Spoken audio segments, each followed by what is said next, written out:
네, 성경을 살펴보겠습니다. 오늘 우리에게 주신 하나님의 말씀은 구약성경 시편 128편 1절부터 6절 말씀입니다. 잘 쉬었으면 제가 봉독합니다. 여호와를 경외하며 그의 길을 걷는 자마다 복이 있도다. 내가 내 손이 수고한 대로 먹을 것이라. 내가 복되고 형통하리로다. 내 집 안방에 있는 내 아내는 결실한 포도나무 같으며 내 식탁에 둘러앉은 자식들은 어린 감람나무 같으리로다. 여호와를 경외하는 자는 이같이 복을 얻으리로다. 여호와께서 시온에서 내게 복을 주실지어다. 너는 평생에 예루살렘의 번영을 보며 내 자식의 자식을 볼지어다. 이스라엘에게 평강이 있을지로다. 아멘. 오늘은 하나님을 경외하는 자가 누리는 복이라는 제목으로 하나님 말씀 대언하겠습니다. 오늘 보면 시편 128편에 가장 많이 나오는 단어는 복입니다. 1절에 복이 있도다. 2절에 네가 복되고 형통하리로다. 4절에 이같이 복은 얻을지로다. 5절에 네게 복을 주실지어다. 모두 6표로 되어 있는 이 짧은 시 안에 복이란 단어가 무려 4차례나 나오고 있습니다. 그리고 시인은 오늘 본문을 통해서 하나님의 복을 받는 사람에 대해서 다음과 같이 증거합니다. 오늘 보면 1절입니다. 여호와를 경외하며 그의 길을 걷는 자마다 복이 있도다. 그러니까 시인은 하나님을 경외하는 사람이 복이 있다라고 이야기해요. 복은 다른 데서 오는 것이 아니라 하나님으로부터 주어지는 것이다 라는 것입니다. 창세기 1장 27절 28절입니다. 하나님이 자기 형상 곧 하나님의 형상대로 사람을 창조하시되 남자와 여자를 창조하시고 하나님이 그들에게 복을 주시며 하나님이 그들에게 이르시되 생육하고 번성하여 땅에 충만하라. 땅을 정복하라. 바다의 물고기와 하늘의 새와 땅에 움직이는 모든 생물을 다스리라 하시니라. 아멘. 하나님께서 사람을 창조하신 후 가장 먼저 하신 일은 사람에게 복 주신 것입니다. 그것도 몇 날 몇 달이 지나서가 아니라 사람을 창조하신 그날 즉시 복을 주셨다라는 거예요. 이것은 무엇을 이야기하냐?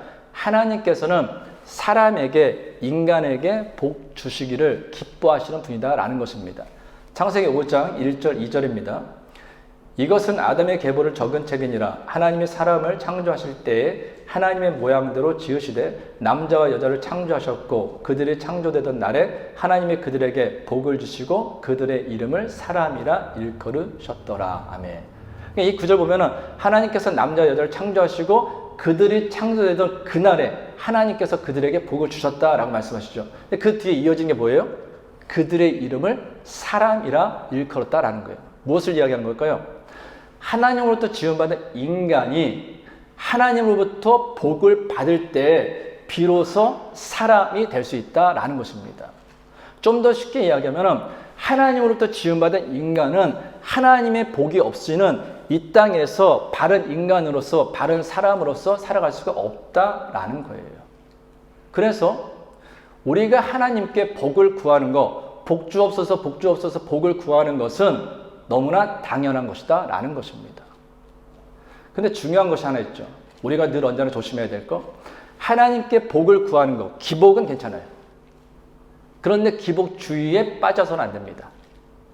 기복은 하나님께 복을 구하는 것이라면 기복주의는 뭐예요? 하나님이 아닌 복 그 자체를 목적으로 삼는 것입니다. 그러니까 하나님을 경외하는 것이 목적이 아니라 복을 받기 위해서 하나님을 경외하는 것, 하나님을 이용하는 것이 바로 기복주의다라는 거예요. 그러다 보니 이렇게 기복주의, 하나님께 복받기 위해서 예배드리고 하나님께 복받기 위해서 기도하고 하나님께 복받기 위해서 봉사하고 하나님께 복받기 위해서 전도하는 등 하나님께 복받기 위해서 경외하는 사람들은요, 내가 열심히 신앙생활하고 열심히 기도하고 열심히 전도도 하고 열심히 교회에서 봉사도 하고 열심히 헌금도 했는데 내가 원하는 복을 하나님부터 받지 않으면 그때부터 신앙에 문제가 생깁니다. 하나님 복 주시는 분이 아니구나. 하나님 나를 좋아하지 않는구나. 이렇게 생각하면서 그 믿음이 흔들리기 시작해요. 시험에 빠지게 되고 심지어 하나님을 떠나게도 된다라는 것입니다. 그래서 우리는 하나님께 복은 구해야 되지만 그 복을 목적으로 삼는 것이 아니라 하나님을 목적으로 삼고 신앙생활을 해야 되는 거예요. 그 하나님을 목적으로 삼고 신앙생활 할 때 자연적으로 하나님께서 나에게 선물로 주시는 것, 은혜로 주시는 것이 복이다라는 것입니다. 그래서 사도 바울은 이렇게 고백하는 거예요. 빌립보서 4장 11절부터 13절입니다. 내가 궁핍함으로 말하는 것이 아니니라. 어떠한 형편에든지 나는 자족하기를 배웠노니 나는 비천에 처할 줄도 알고 풍부에 처할 줄도 알아. 모든 일, 곧 배부름과 배고픔과 풍부와 궁핍에도 처할 줄 아는 일체의 비결을 배워노라. 내게 능력 주시는 자 안에서 내가 모든 것을 할 수 있느니라. 아멘. 사도 바울의 신앙생활의 목적은 하나님을 이용해서 부자가 되거나 하나님을 이용해서 자신의 꿈을 이루는 것이 아니었습니다. 사도 바울의 신앙생활의 목적은 하나였어요. 나 같은 죄인을 구원하신 그 하나님, 나 같은 죄인을 위해서 독생자 아들 예수를 이 땅에 보내셔서 십자가에 주신 그 하나님의 은혜가 너무나 감사했어요.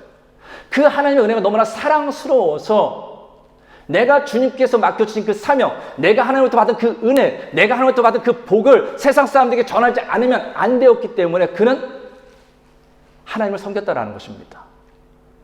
그래서 세상적으로 보면 사도 바울의 인생은요, 다메섹으로 가는 중에 예수를 만난 이후에 너무나 불행한 인생이었죠. 가지고 있는 그 모든 부도 다 명예도 버려야 됐죠. 앞길도 보장되어 있었는데 그것도 다 포기해야 됐습니다. 사람들부터 조롱당하게 됐고요. 동족으로부터 매국노라는 소리도 들었죠. 이단을 섬기는 교주다라는 이야기도 듣죠. 억울하게 감옥에도 갇히고 억울하게 맞기도 하고 헐벗기도 하고 먹지도 못하고 이 정도 되면 예수 믿음으로 실패한 사람이에요. 예수 믿음으로 너는 저주받은 사람이다. 너는 예수를 안 맞는 사람이다. 라고 세상 사람이 이야기할 수 있다는 것입니다. 근데 바울은 그렇지 않다는 거예요. 나는 그 모든 과정을 다 겪으면서 오히려 자족한다. 내게 주어진 것에 스스로 만족하고 감사하는 그 비결을 배웠다라는 거예요. 왜요? 내가 인생을 살아가는 것은 그런 것 때문에 살아가는 것이 아니라 주 예수 그리스도, 하나님의 은혜, 하나님의 사랑, 하나님 때문에 살아가는 것이기 때문이다 라는 것입니다.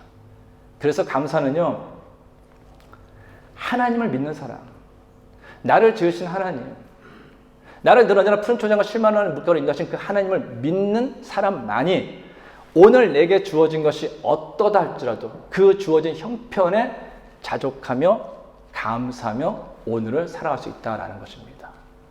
그러면 사랑하는 성도 여러분, 하나님께 복을 구하세요. 그러나 그 복을 목적으로 삼지 마십시오. 하나님을 목적으로 삼고 하나님을 섬기십시오. 그러면 우리가 생각했던 것보다, 우리가 기대했던 것보다 하나님께서 더 완벽하게, 완전하게 우리의 모든 필요를 다 채워주시는 그 여호와 일의 은혜를 누리게 될 것입니다. 계속해서 시인은 하나님을 경외하는 사람이 누리는 복에 대해서 다음에 세 가지로 이야기합니다. 첫 번째는 하나님을 경외하는 자는 수고한 대로 먹는 복을 누린다라는 것입니다. 오늘 보면 2절입니다. 네가 내 손이 수고한 대로 먹을 것이라 네가 복되고 형통하리로다. 아멘. 이 구절을 표준세번역 좀 더 쉽게 번역합니다. 다시 한번 읽겠습니다. 표준세번역입니다. 내 손으로 일한 만큼 네가 먹으니 이것이 복이요 은혜이다. 뭐가 복이고 은혜라고요? 내 손으로 일한 만큼 먹는 것이 복이고 은혜다라는 거예요. 근데 많은 사람들이요, 내가 수고한 만큼, 내가 일한 만큼, 내가 땀 흘린 만큼 먹는 것을 복이라고 생각하지 않습니다. 수고한 대로 먹는 것은 그냥 당연하다고 생각해요. 무엇이 복이다 생각하냐? 내가 수고한 것 이상, 내가 땀 흘린 것 이상의 것을 먹어야, 얻어야 복이다라고 생각한다라는 것입니다. 근데 성경은 그렇게 이야기하지 않아요. 만약 우리가 땀 흘리고 수고한 것 이상을 원하고 탐낸다면 그것은 성경에서 무엇이라고 하냐? 탐욕이라고 합니다. 네가 수고를 이만큼 했으면 이만큼 먹어야지. 네가 땀을 이만큼 흘렸으면 이만큼 먹어야 되는데 왜 너 수고한 것보다 더 많이 가지려고 그래? 땀 흘린 것보다 더 가지려고? 그건 탐욕이야. 그 탐욕의 자리에는 하나님은 계시지 않습니다. 내가 수고한 것보다, 내가 일한 것보다, 내가 땀 흘린 것보다 더 많은 것을 가지려는 그 탐욕의 자리에는 누가 꽈리를 트고 앉아있냐? 사단이 있다는 거예요. 그래서 우리가 그 탐욕의 자리에 발을 디디면요, 사탄은 우리를 낚아채워서 다시는 그 수렁에서 빠져나오지 못하게 묶어버립니다. 성경에는 이처럼 자신이 가진 것보다 더 많은 것, 아니 내 것이 아닌 것에 대해서 욕심, 탐욕, 탐을 내다가 망한 사람들이 수없이 많이 기록되어 있습니다. 대표적인 예가 누구예요? 아담과 하와입니다. 아담과 하와에게는 하나님께서 천지를 창조하시고서 그들을 가장 행복하게 살 수 있도록 에덴이라는 동산을 만드시고 그곳에 있는 모든 나무의 실과를 다 먹을 수 있도록 허락해 주셨습니다. 단 하나, 선악과만 먹지 말라는 거예요. 9,999개를 다 주시고 하나만 먹지 말라는 겁니다. 근데 아담과 하와는 자신에게 허락되지 않은 것, 자신이 수고하지 않은 것, 그 선악과에 대한 탐욕으로 선악과를 따먹습니다. 그 결과 어떻게 되죠? 에덴 동산에 쫓겨나요. 하나님께서 이미 주셨던 그 모든 복을 다 놓쳐버리고 쫓겨나 결국에는 죽는 그날까지 땀 흘리고 애쓰고 수고해야지만 겨우겨우 먹고 사는 비참한 인생이 되었다라는 것입니다. 아간 아시죠? 아간은 여리고성을 들 때 하나님께서 가나안 땅에 들어서 첫성 여리고성 정말로 어떤 강한 부대가 와도 무너뜨릴 수 없는 그 철옹성 물리는 여리고성을 하나님께서 이스라엘 백성들에게 허락하십니다. 무너뜨리기 허락하시죠. 그러니까 이거 첫성이니까 첫 열매니까 이 여리고성에서 얻은 전리품은 다 하나님께 바쳐라. 하나님 것이다 라고 명령하십니다. 하나님께서 그 다음에 아이성에서 그들을 위한 모든 전리품들을 다 예배해 두셨어요. 그러니까 하나님의 뜻은 내 생각과는 달라서 이미 다른 걸 다 예배해 놓으시고 이건 하나님께 드리라는 거예요. 근데 아간은 하나님의 명령을 어기고 외투 한 벌과 은 200세겔과 50세겔 되는 금 한 덩어리를 몰래 숨깁니다. 왜요? 내가 숨겨도 하나님 모르겠지 이거예요. 이게 믿음이에요. 내가 숨겨도 모르겠지 하나님 믿지 않는 신앙이 있는 거예요. 하나님은 나보다 나를 더 잘 아시죠. 내가 아무리 숨겨도 나와 함께 하신 임마누엘 되신 하나님이거든요. 내 마음속에도 내 삶의 현장에도. 그럼 아무리 내 탐욕으로 이 정도 옷 한 벌쯤이야 50세겔이나 금 한 덩이에 숨겨도 아시겠어? 하나님 아시죠. 그로 인해서 어떻게 됩니까? 아간 자신은 물론 그에게 속한 모든 재산, 아들과 딸들 모든 일이 다 죽임을 당합니다. 나병환천 나아만은요 선지자 엘리사를 찾아갑니다. 그리고 선지자 엘리사의 말에 따라서 요단강에서 7번 물에서 씻어요.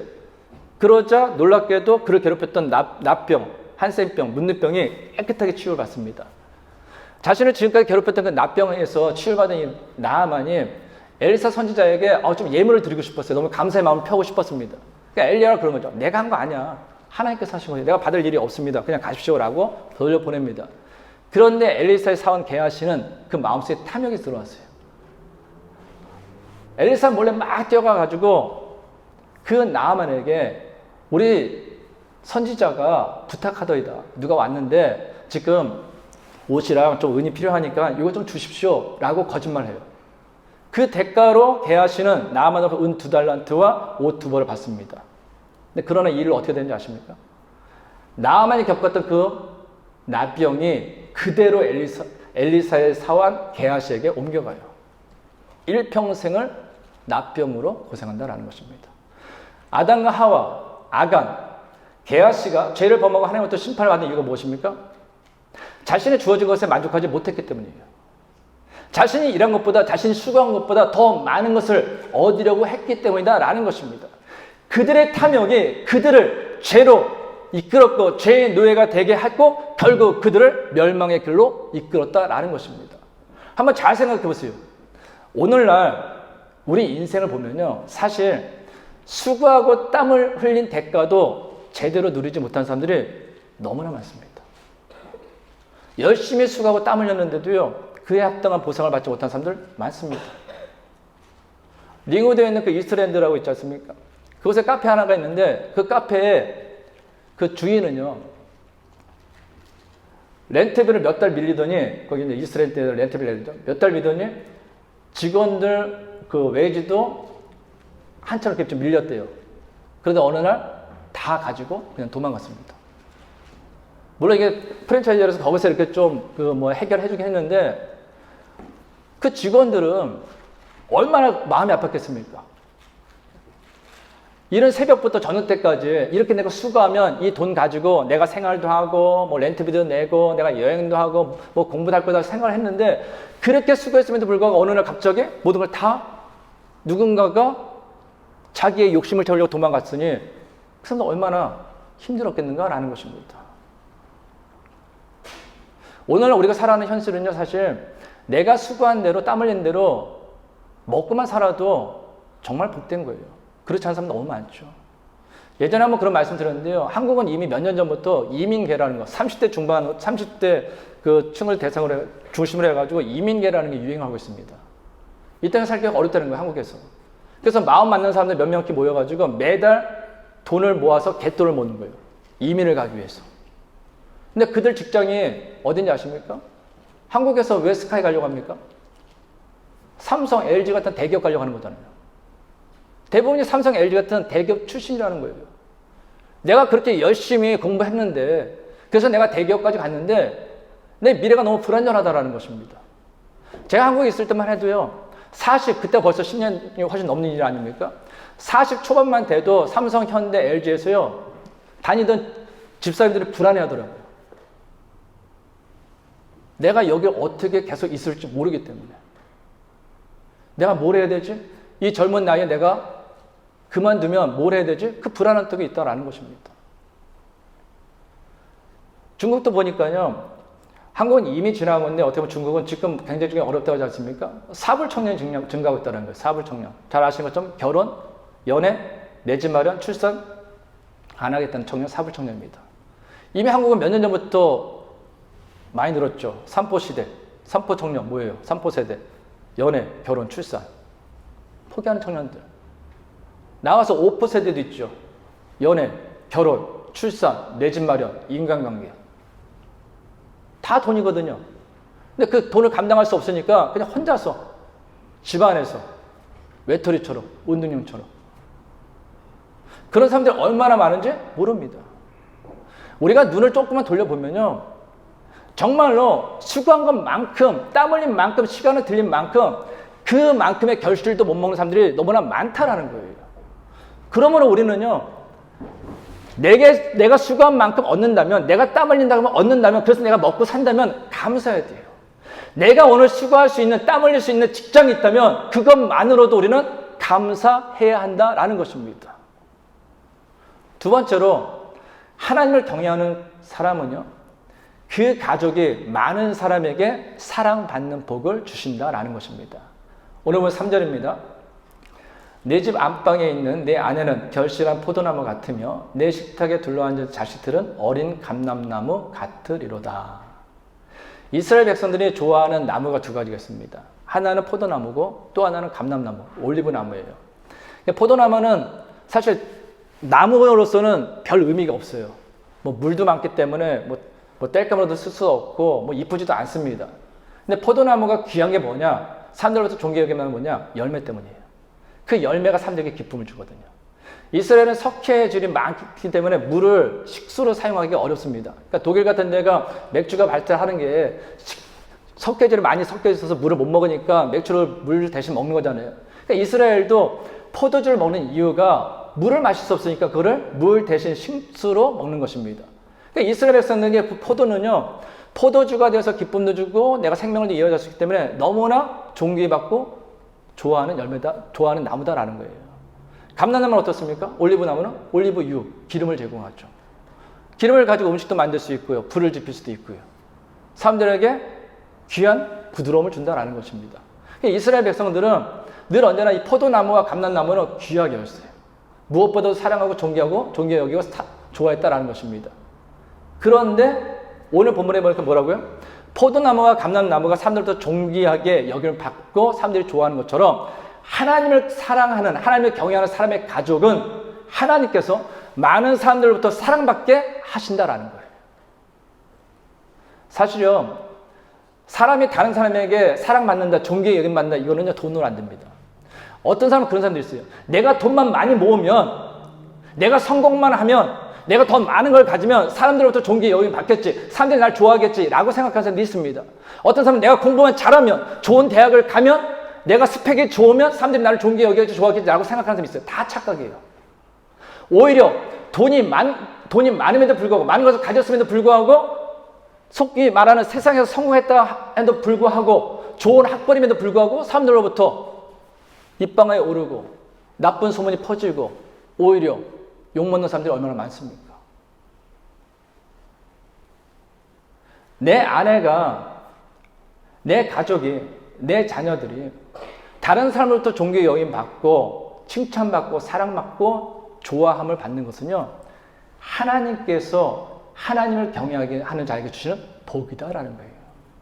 그거는 물질과 관계가 없는 거예요. 그런데 우리가 여기서 잊지 말아야 할 것이 있습니다. 아내와 자녀들, 특히 그들이 많은 사람들에게 사랑받고 존귀받는 사람들이 되려면요, 남편과 부모의 역할 역시 중요하다라는 거예요. 이 구절 보면 아내가 생명으로 충만한 결실한 포도나무가 된다라고 했죠. 아내가 생명으로 충만한 결실한 포도나무가 되려면요, 전제 조건이 하나 있어요. 남편이 그 아내를 사랑해야 된다라는 거예요. 남편의 사랑이 없으면요, 아내는 풍성히 결실을 맺는 포도나무가 될 수 없습니다. 남편들이 착각하는 게 있어요. 내가 돈만 갖다 주면 아내가 행복할 것이다. 내가 사회적으로 지위가 높으면 아내가 행복할 것이다. 내가 간간히 아내에게 뭐 명품 뭘 사준다면은, 아니면 여행을 보내준다면 뭐 아내가 행복할 것이다 라고 생각하는데요, 그렇지 않다라는 거예요. 아내에게 절대적으로 필요한 행복의 조건은 남편의 사랑입니다. 남편의 사랑 없이는 아내는 행복할 수 없어요. 그래서 성경은 남편들 향해서 다음과 같이 권면합니다. 에베소 5장 25절입니다. 남편들아 아내 사랑하기를 그리스도께서 교회를 사랑하시고 그 교회를 위하여 자신을 주신 같이 하라. 주님께서 교회를 위하여 자신을 주실 정도로 사랑하신 것처럼, 어떻게 사랑하려요? 남편들은 아내를 위하여 자신의 생명을 내어놓을 수 있을 정도로 사랑해야 한다라는 거예요. 에베소 5장 28절입니다. 이와 같이 남편들도 자기 아내를 사랑하기를 자기 자신같이 할지니 자기 아내를 사랑하는 자는 자기를 사랑하는 것이라. 뭐라고 그래요? 성경은 남편들은 아내 사랑하기를 너 자신을 사랑하는 것 같이 사랑하라고 권면합니다. 이유가 뭐예요? 자기 아내를 사랑하는 것이 결국 자기 자신을 사랑하는 것이기 때문입니다. 일반적이진 않습니다. 근데 남편들은 죄송한 얘기지만요, 가정에서 남편을 잃으면요, 아빠를 잃으면 그 가정은 잠깐은 흔들 수 있습니다. 그런데 아내가 있으면, 엄마가 있으면 그 가정은 다시 회복될 가능성이 높아요. 근데 반대로 아내를 잃으면, 엄마를 잃으면 그 가정은 다시 회복되기가 쉽지 않습니다. 그만큼 가정에서요, 아내의 역할, 아내의 존재, 엄마의 존재, 엄마의 역할은 매우 크기 때문입니다. 이거는 젊을 때는 잘 몰라요. 저도 나이가 많지는 않지만 조금씩 나이가 들어보니 아내의 역할이, 아내의 존재가 얼마나 큰지 알 것 같습니다. 간혹가다 장로님이나 뭐 집사님들 이야기 들으면 다 그 얘기 하세요. 아내한테 잘해야 된다. 꼭 붙어 있어야 된다. 아내 없이 우리는 아무것도 못한다. 맞는 얘기예요. 그래서요, 아내를 사랑하는 거는 결국에는 나를 사랑하는 것이다. 내 가정을 사랑하시는 것이다 라는 것을 꼭 기억하시고 아내를, 남편은 사랑해야 한다라는 것입니다. 오늘 본문에 보면 또 뭐라고 그래요? 식탁에 둘러가는 자녀들의 모습은 어린 감람나무와 같다라는 거예요. 그러니까 올리브 나무라고 그랬지 않습니까? 근데 올리브 나무의 특징이 무엇이냐? 끈질긴 생명력입니다. 그래서 올리브 나무는 강한 생명력에 의해서 어떤 척박한 환경에도 잘 자라고 수명이 길어서 평균 600년 이상을 산다고 해요. 그래서 예루살렘 올리브 언덕에 가면은 2000년 된 것도 있고 이탈리아에는 무려 3500년 된 올리브 나무도 있다고 합니다. 근데 특징이 하나 있어요. 중요한 전제 조건이 하나 있어요. 여기도. 이러한 올리브 나무가요, 이렇게 어떤 척박한 환경 속에서도 뭐 1000년, 600년, 2000년, 3000년을 견디고 살려면은 어렸을 때 어떻게 가꾸느냐가 중요하다는 거예요. 올리브 나무가 어렸을 때, 그때 어떻게 가꾸냐에 따라서 그 올리브 나무는 어려운 환경 속에서도 그 끈질긴 생명을 유지하면서 그것을 견디면서 아름다운 나무가 되느냐, 그렇지 않느냐가 결정된다라는 거예요. 무엇을 얘기하는 걸까요? 우리 자녀들도 동일하다라는 것입니다. 시편 52편 8절입니다. 그러나 나는 하나님의 집에 있는 푸른 감람나무 같으며 하나님의 인자하심을 영원히 의지하리로다. 시편 52편을 쓴 이 시인도 뭐라고요? 자기 자신을 하나님 집에 있는 푸른 감람나무라는 거예요. 어린 감람나무라는 거예요. 근데 뭘 먹고 자란다고요? 하나님의 인자하심, 하나님의 사랑을 먹고 자란다라는 거예요. 자녀가, 내 사랑하는 자녀가 인생을 살면서 아무 문제 없으면 좋겠죠. 내가 돈이 너무나 많아가지고 내가 진짜 죽는 그 순간까지 내 아이를 좀 모든 걸 다 책임져가지고 그 아이가 뭐 차도 안 타도 되고 뭐 운전석에서 다 해주고 뭐 옆에서 뭐 몇 사람들 벌써 심지어 씻는 것도 다 해주고 모든 걸 다 책임질 수 있다면 모르겠습니다. 근데 그럴 수 있는 사람은 없죠. 절대 없어요. 내가 아무리 내 자녀가 힘든 일을 경험하지 않길 원한다 할지라도 내 자녀는 인생을 살면서 힘든 일을 경험하게 돼 있습니다. 인간관계의 어려움도 경험하게 돼 있고요. 내가 하지 않은 말도 소문이 돌 때도 있고요. 시기 질투하는 애들 때문에 오해를 당할 때도 있고요. 물질의 어려움을 경험할 때도 있고 신앙적인 어려움을 경험할 때도 있고요. 사고를 당할 수도 있고 질병에 걸릴 수도 있다는 것입니다. 그런데 그 어려운 환경을 경험했을 때, 어려운 상황을 경험했을 때 그것을 이겨낼 수 있는, 극복할 수 있는 가장 큰 힘은 어디서 나오냐? 부모의 사랑이라는 거예요. 부모가 나에게 어떤 사랑을 줬는지, 나에게 어떤 추억을 줬는지가 그 자녀가 앞으로 살아가는데 큰 힘이 된다라는 것입니다. 살아보면요, 힘들 때 있어요. 정말로 이렇게 살아야 되나? 소망이 있나? 이럴 때가 있다라는 것입니다. 그래서 자살률이 점점 늘어나잖아요. 얼마나 힘들면 앞에서 말씀드린 것처럼 청년들이 연애를 포기해요. 결혼은 포기한다 할지라도 연애도 포기하고 인간관계도 포기하고 결혼도 포기하고 애도 안 낳고 다 포기한다라는 거예요. 안타깝죠. 그런데 그 힘든 순간이 됐을 때요. 정말 다 포기하고 싶어 할 때 문득 떠오르는 기억이 있습니다. 부모님께서 나에게 해주신 사랑이에요. 손을 한번 잡아주신 거, 아니면 한번 내가 좋아했던 걸 해주신 거, 아니면 나를 위해서 기도해 주셨던 거, 그거 하나 기억이요. 나로 하여금 다시금 회복되게 하는, 살아나게 하는 힘이 된다라는 것입니다. 그러므로 사랑하는 성도 여러분, 자녀들을 사랑해 주세요. 그렇다고 해가지고 금쪽이처럼 뭐 원하는 거 다 해주는 게 아니라 긴 거와 아닌 거는 구분해 주시되 할 수 있는 사랑 다 부어 주십시오. 마지막으로 하나님을 경외하는 자는 장수의 복을 누린다라는 것입니다. 오늘 본 6절입니다. 내 자식의 자식을 볼지어다 이스라엘에게 평강이 있을지로다. 아멘. 하나님께서는 하나님을 경외하는 자가 어떻게 하는 거예요? 자식의 자식을 보는 장수의 복을 주시겠다라고 약속하셨습니다. 많은 사람들은 병에 걸리지 않고요. 건강하게 장수하는 복을 누리길 원합니다. 이게 인위적으로 안 되죠. 옛날 어떤 왕처럼 불로초를 찾아다닌다고 해가지고 그걸 먹는다고 해가지고 죽지 않고 살겠습니까? 오히려 불로초 찾아다닌다고 그거 납성분 많은 거 먹어가지고 오히려 일찍 죽었다라는 이야기도 있지 않습니까? 그러니까 죽음이라는 거, 질병이라는 건 내가 아무리 멀리 해도 멀리 할 수가 없는 거예요. 왜요? 생명은 하나님 것이기 때문에. 아무리 내가 건강관리 잘하고 매일같이 좋은 거 먹고 오가니만 먹고 의사한테 정기적으로 받고 운동했어도요. 하나님께서 야, 너 우리 가. 나한테 와. 우리 모든 거 다 놓고 가야 되는 게 우리 인생이다라는 것입니다. 그게 생명이에요. 그런데 하나님께서 어떻게 하겠는데요? 하나님을 경외하는 사람에게 자식의 자식을 보도록 장수의 복을 주신다라고 약속하셨습니다. 지금까지 살펴본 것처럼요. 하나님을 경외하는 사람은 수고한 대로 먹는 복, 가족들이 많은 사람들에게 사랑받는 복, 장수의 복을 얻습니다. 저는 성도님들이 다 이와 같은 복을 누리기를 원해요. 그런데 오늘 말씀을 마치기 전에 한 가지만 우리 주목해야 될 것이 있습니다. 그렇다면 하나님을 경외한다는 것이 무엇입니까?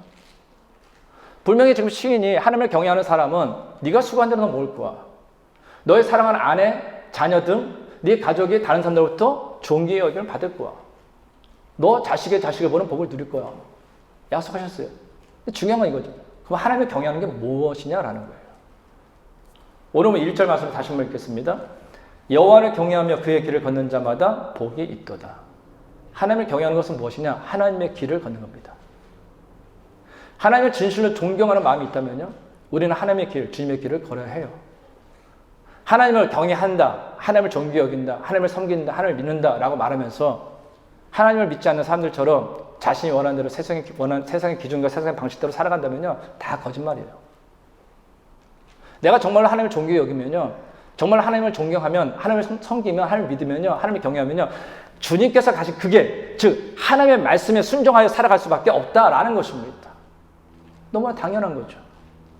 그래서 시편 1편 기자가 복 있는 사람에 대해서 이렇게 이야기하죠. 시편 1편 1절입니다. 복 있는 사람은 악인들의 꾀를 따르지 아니하며 죄인들의 길에 서지 아니하며 오만한 자들의 자리에 앉지 아니하고. 복 있는 사람은 악인들의 꾀를 따르지 아니하고 죄인들의 길에 서지 않고 오만한 자리에 서지 않는데요. 그런데 악인들의 꾀를 따르지 않고 죄인들의 길에 서지 않고 오만한 자리에 앉지 않는 것은요, 하나님을 섬기는 소극적인 방법입니다. 왜일까요? 사람은요, 악인들의 길에 서지 않으면서 하나님의 길을 걷지 않을 수 있습니다.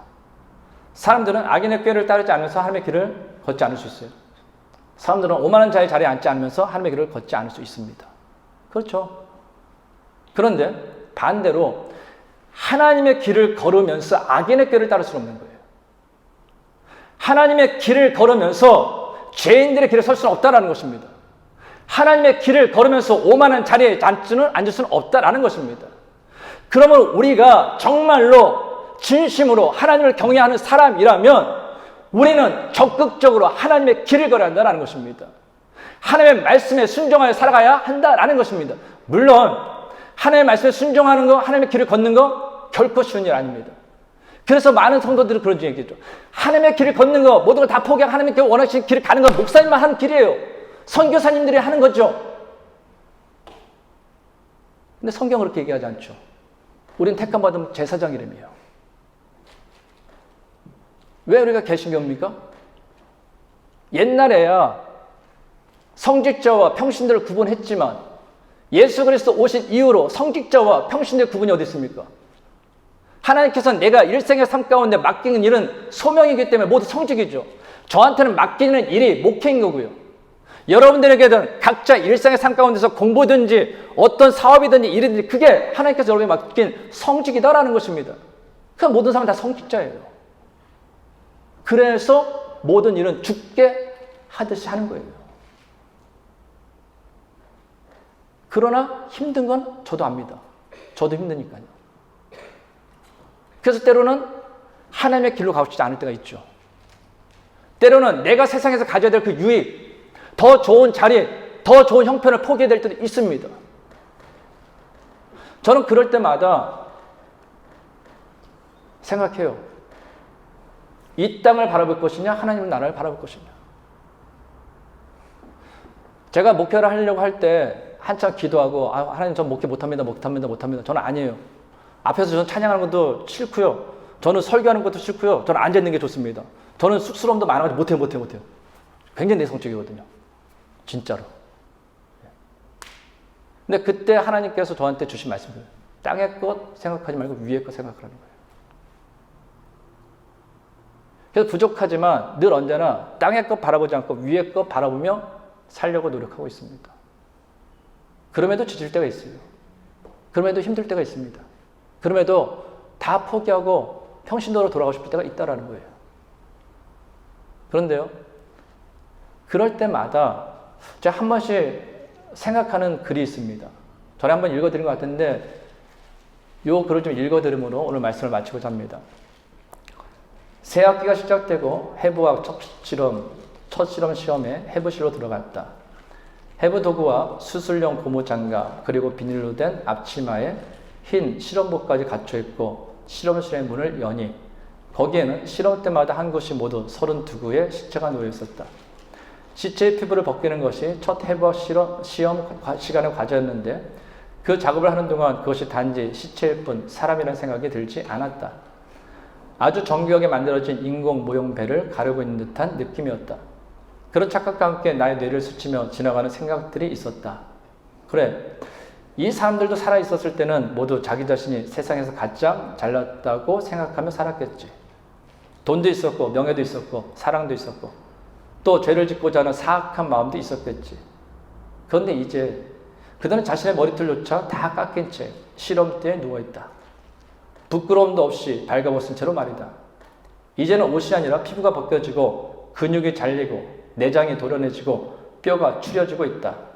그것도 이제 막 공부를 시작한 신출내기 의사 지망생에 의해서 말이다. 이 아주머니 얼굴에 평생 동안 발라줬던 화장품은 얼마 어치나 되었을까? 저 아저씨는 저 손으로 얼마나 많은 돈을 만졌으며 그것으로부터 얼마만큼의 만족을 얻었을까? 그 순간 갑자기 이런 질문이 떠올랐다. 지금의 나 자신과 이 시체들 사이에는 도대체 무슨 차이가 있는가? 그것은 참으로 대답하기 어려운 질문이었다. 굳이 차이점을 찾는다면 그들은 죽었고 나는 살아있다는 것이다. 그렇다면 나는 지금 대체 무엇을 위해 살아가고 있단 말인가? 성도 여러분, 한 해가 지나갈 날이 얼마 남았습니다. 시작에서 만들 끝이 있습니다. 우리 인생의 출생에서 반드시 죽음이 있을 것입니다. 그러므로 우리 인생에 후회를 남기지 않도록, 우리 사랑하는 자녀들, 믿음의 후배들에게 부끄럽지 않도록 내가 오늘 살아가는 그 걸음을 우리 다시금 조심조심 점검하면서 바른 믿음의 길로 갈 수 있는 신앙인들 될 수 있기를 간절히 주님의 이름으로 축원합니다. 기도하겠습니다. 복 주시기를 기뻐하시는 하나님 아버지, 저희를 택하사 예수 그리스도로 말미암아 구원 얻어 하나님의 자녀가 되는 복을 누리게 하심을 감사합니다. 그러므로 이제는 하나님의 자녀로서 하나님을 경외하며 하나님의 길을 걸어가게 하옵소서. 때로는 그것이 감당이 힘들 정도로 너무나 무겁게 느껴지고 세상의 유익을 포기할 경우가 있어도 하나님으로부터 받은 사랑과 은혜를 기억하며 이 땅에서의 삶이 영원하지 않고 반드시 끝이 있음을 기억하며 하나님 나라의 영원한 삶을 생각하며 어떤 경우에도 끝까지 견디며 하나님을 경외하며 하나님의 길을 걸어가는 하나님의 사람으로 살아가게 하옵소서. 예수님의 이름으로 기도하옵나이다. 아멘.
너는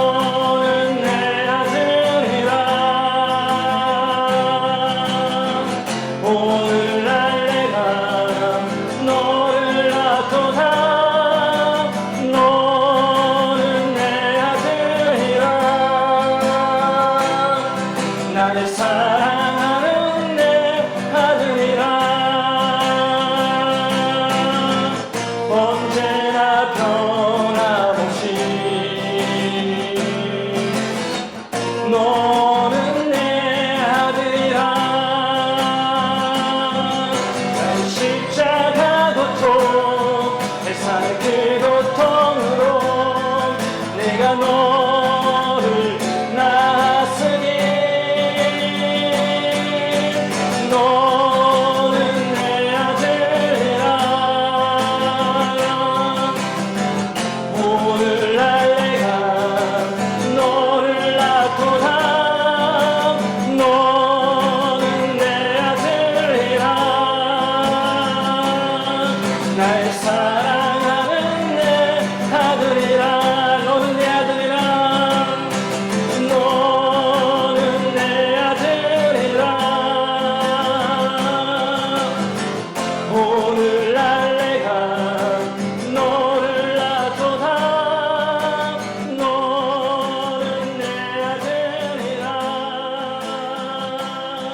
성도 여러분, 하나님을 경외하는 자로서 하나님의 말씀을 따르며 주님의 길을 걸어가기 원합니다.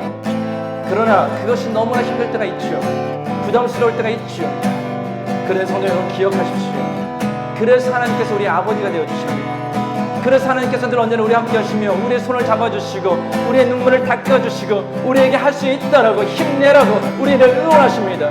우리 시간 기도할 때 하나님, 내가 인생에서 아무리 힘들고 어려움이 있다 할지라도 나의 아버지 되신 하나님을 바라보며 나의 입만 열신 하나님을 의지하며 나의 손을 잡고서 주님의 손을 붙잡고 주님과 함께 끝까지 주님의 길을 걷는 주님의 손을 내게 하여 주소서. 우리 시간 주님 앞에 기도합니다. 하나님 정말로 감사드립니다. 하나님의 소리를 잡아주신 정말로 감사드립니다. 하나님께서 이제는 언제나 살아가게 하신 정말로 감사드립니다. 하나님께서 하나님을 경외하는 자에게 진짜 놀라보고 그렇게 해주셨습니다. 그런데 하나님의 소리는 인생을 살아가면서 세상을 살아가면서 진짜로 그 하나님의 몸을 너무나 합작해 올 때가 있지 않습니까? 그래서 진짜로 세상 가운데서 세상의 몸을 넣어놓고 진짜 하나님의 길을 걷는 것이 너무나 힘들다고 해서 포기할 때가 있지 않습니까? 아버지 이제는 우리의 너랑 하나님의 편심을 바라보게 하여 주시옵소서. 우리의 아버지 되신 하나님을 의지하게 해 주시옵소서. 그 하나님을 모든 걸 맡기게 하여 주시옵소서. 그 하나님을 바라보면서 그 하나님의 길을 걷는 자가 되게 하여 주시옵소서. 성령님께서 언제나 지켜주시고 우리 힘을 주시고 우리를 기억하게 하여 주시옵소서. 하나님 함께 길을 걸을 때까지 시작해 주시옵시고 끝까지 우리에게 주어진 그 길을 다 걸음으로 하나님께서 우리에게 이것을 복을 드리게 해여 주시고 하나님 나라의 영원한 삶을 살게 해여 주시고 하나님께서 주신 하나님의 복을 드리는 신자의 길을 되게 해여 주시옵소서.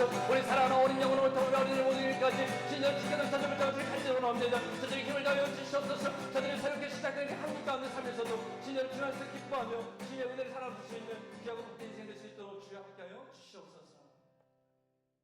이제는 우리 주 예수 그리스도의 은혜와 하나님의 크신 사랑과 성령님의 교통하심이 하나님의 자녀로서 하나님부터 받은 사랑과 은혜를 기억하며 이 땅에서의 삶이 아니라 하나님 나라의 영원한 삶을 생각하며 어떤 경우에도 끝까지 견디며 하나님을 경외하며 하나님의 길을 걸어가길 원하는 모든 성도들과 가정과 세우신 기업이 이로부터 영까지 함께 하시기를 간절히 축원하옵나이다. 아멘.